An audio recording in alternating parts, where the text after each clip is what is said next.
Break के बाद एक बार फिर से आप सभी का बहुत स्वागत है। बढ़ेंगे खबरों की ओर। बड़ी अपडेट, जहां 7 राज्यों की 13 विधानसभा सीटों पर उपचुनाव आज होंगे और इसके नतीजे आपको बताते चले कि 13 जुलाई को सामने आ जाएंगे। 13 विधानसभा सीटों पर उपचुनाव के लिए मतदान जारी हो चुका है। सुबह से मतदान प्रक्रिया शुरू हो चुकी है। 13 जुलाई को वोटों की गिनती की जाएगी, जिसमें से आपको बताते चले कि बंगाल की 4 सीटों पर मतदान हो रहे हैं। हिमाचल प्रदेश की बात करें तो 3 सीटें हैं जिन पर उपचुनाव की वोटिंग चल रही है। उत्तराखंड की 2 सीटें हैं और बिहार, तमिलनाडु की एक सीट पर मतदान किए जा रहे हैं। मध्य प्रदेश, पंजाब की भी एक सीट है जिस पर वोट डाले जा रहे हैं। इस वक्त की बड़ी अपडेट आप तक पहुंचा रहे हैं, जहां 7 राज्यों की 13 विधानसभा सीटें हैं जिन पर मतदान सुबह से ही शुरू हो गए, जिनके नतीजे 13 जुलाई को सामने आएंगे। फिलहाल हमारे साथ एसोसिएट एडिटर प्रदीप कुमार लगातार बने हुए हैं, उनसे और ज्यादा जानकारी लेंगे, चर्चा करेंगे।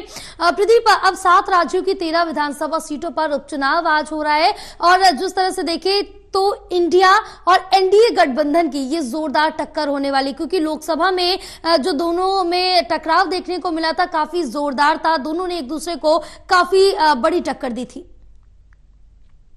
देखिए, बिल्कुल लोकसभा चुनाव नतीजे के बाद ये पहला मुकाबला उपचुनाव का, जिसमें अलग अलग राज्यों की यानी कुल मिलाकर 7 राज्य हैं जिनकी 13 विधानसभा सीटें हैं जिन पर उपचुनाव कराया जा रहा है। तो अलग अलग वजह से सीटें खाली हुई हैं, क्योंकि कुछ लोगों ने लोकसभा चुनाव लड़ा या कुछ अलग वजह से इस्तीफा दे दिया, अलग समीकरण बदले अलग राज्य में, उस वजह से सीटें खाली हुई हैं। और ऐसे में अब इन सीटों पर आज उपचुनाव हो रहा है 13 तारीख को, यानी जो 13 जुलाई है उस दिन नतीजे आएंगे। लेकिन इससे पहले एक बड़ी जोर आजमाइश देखने को मिलेगी। इसमें बिहार की रुपोली सीट शामिल है, इसके अलावा पश्चिम बंगाल की रायगंज, रानाघाट, दक्षिण बागदा और मानिकतला सीट शामिल है जहां उपचुनाव हो रहा है। तमिलनाडु की विक्रमगढ़ी सीट शामिल है। मध्य प्रदेश की अमरवाड़ा सीट पर उपचुनाव है, जबकि उत्तराखंड की बद्रीनाथ और मंगलोर सीट पर चुनाव होगा। पंजाब की जालंधर पश्चिम और हिमाचल प्रदेश की देहरा, हमीरपुर और नालागढ़ विधानसभा सीटों पर आज उपचुनाव हो रहा है।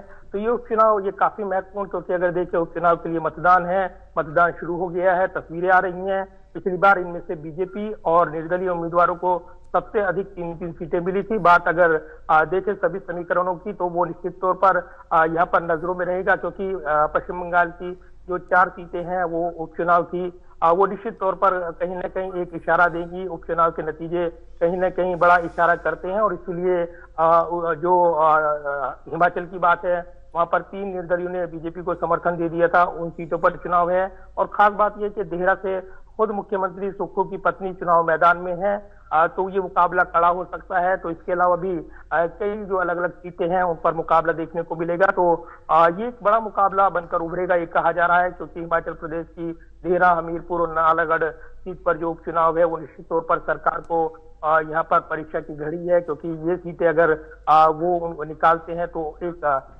जो उनके लिए रास्ता कसी रही है वो आसान हो जाएगी। अगर वो हारते हैं तो मुश्किलें बढ़ेंगी और इसीलिए इन सीटों पर तमाम नजरें रहने वाली हैं। तो ये जो समीकरण बने हैं राज्य में, ये निश्चित तौर पर इस सीटों के परिणाम पर टिके रहेंगे ये कहा जा रहा है। तो कुल मिलाकर 13 उम्मीदवार चुनाव लड़ रही हैं हिमाचल प्रदेश में, और इसमें सुखविंदर सिंह सुक्खू की पत्नी जो कमलेश ठाकुर है वो भी 13 सीट से चुनावी मैदान में। उनका मुकाबला बीजेपी के होशियार सिंह से है, जो पहले निर्दलीय थे और बीजेपी के पाले में चले गए थे, उनको उम्मीदवार बीजेपी ने बनाया है। तो ये काफी महत्वपूर्ण रहेगा। उत्तराखंड उपचुनाव भी काफी महत्वपूर्ण है। राज्य की मैंगलोर सीट पर चुनावी मुकाबला, त्रिकोणीय मुकाबला। तो वहीं दूसरी तरफ देखें तो बद्रीनाथ सीट पर भी एक बड़ा मुकाबला यहाँ पर देखने को मिलेगा। तो निश्चित तौर पर कई राज्यों के सियासी समीकरण इस उपचुनाव पर दांव पर लगे हुए हैं। बिल्कुल प्रदीप, तमाम जानकारी साझा करने के लिए बहुत शुक्रिया, लेकिन आप हमारे साथ बने रहिए, आगे भी आपसे जानकारी लेते रहेंगे। इस बीच एक और बड़ी खबर आप तक पहुंचा रहे हैं, जहां उत्तर प्रदेश के उन्नाव में बड़ा सड़क हादसा हुआ है। दूध के टैंकर से टकराई है बस आगरा एक्सप्रेसवे पर।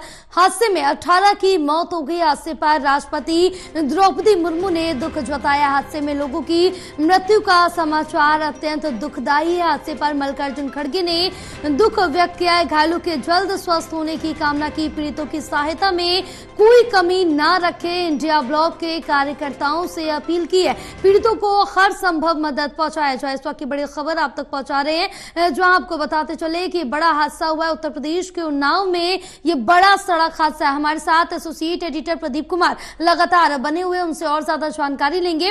प्रदीप, क्या कुछ अपडेट इस हादसे को लेकर मिल पा रही है? क्या अहम कारण बताया जा रहा है इस हादसे का? क्या ये रफ्तार का कहर है?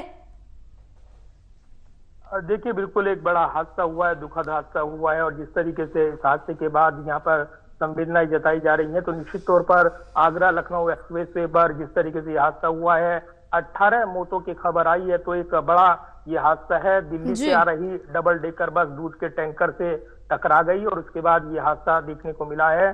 तो बिहार के मोतिहारी से दिल्ली आ रही डबल डेकर बस का यूपी के उन्नाव में एक्सीडेंट हो गया। यहाँ बागरमऊ इलाके में दूध से भरा एक टैंकर वो बस से सीधे टकरा गया और उसके बाद ये बस पलट गई। इस हादसे में 18 यात्रियों की दुखद मृत्यु हुई है।